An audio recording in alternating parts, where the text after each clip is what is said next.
மோசேயின் அதிசயங்கள். அந்த இருண்ட காலத்தில் இஸ்ரவேலருள் அம்ராம் மற்றும் யோகெபெத் என்ற தம்பதிக்கு ஒரு மகன் பிறந்தான். இந்த குழந்தை ஒரு நாள் மோசே ஆகி இஸ்ரவேலை சுதந்திரத்திற்கு வழிநடத்தும் மகத்தான தலைவராக மாறுவான். மோசேக்கு ஆரோன் என்ற பேச்சாற்றல் கொண்ட மூத்த சகோதரனும் அறிவும் தைரியமும் கொண்ட மிரியாம் என்ற சகோதரியும் இருந்தனர். மரண அச்சுறுத்தலுக்கிடையிலும் இந்த குடும்பம் தேவனை நம்பி குழந்தையின் உயிரை காப்பாற்ற முடிவு செய்தது.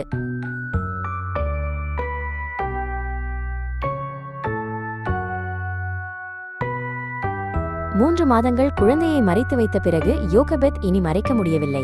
அவள் நாணல்களால் கவனமாக ஒரு சிறிய கூடை நெய்து நீர் புகாதபடி பூசினாள். பின்னர் தன் நேசமான குழந்தையை அதில் மெதுவாக வைத்து நைல் நதியின் நாணல்களுக்கிடையில் வைத்தாள். இது நம்பிக்கையற்ற செயல் அல்ல, குழந்தையின் உயிரை முழுவதும் தேவனிடம் ஒப்படைத்த விசுவாசத்தின் தேர்வு.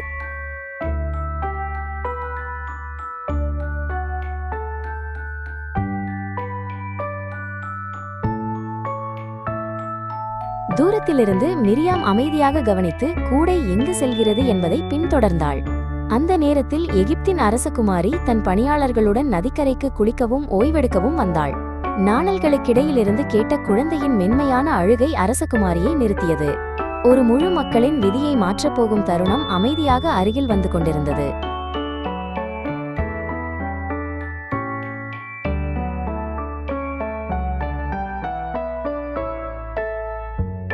அரசகுமாரி கூடை உள்ளே அழுது கொண்டிருந்த குழந்தையை கண்டதும் அது எபிரேய குழந்தை என்று உடனே உணர்ந்தாள்.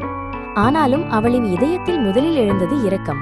அந்த நேரத்தில் மிரியாம் தைரியமாக முன்னே வந்து ஒரு எபிரேய பாலூட்டியை கண்டுபிடிக்க முன்வந்தாள்.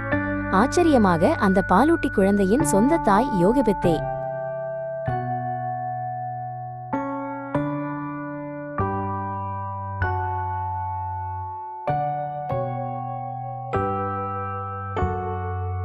குழந்தை பால் விலகிய பின்பு அரசகுமாரி அதை அதிகாரப்பூர்வமாக தன் மகனாக தத்தெடுத்தாள்.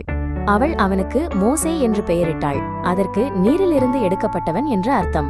மோசே எகிப்தின் அரச அரண்மனையில் இளவரசனாக பாதுகாப்புடன் வளர்ந்தான். ஆனால் அவன் வாழ்க்கை ஏற்கனவே தேவனின் சிறப்பு திட்டத்தின் பாதையில் சென்று கொண்டிருந்தது.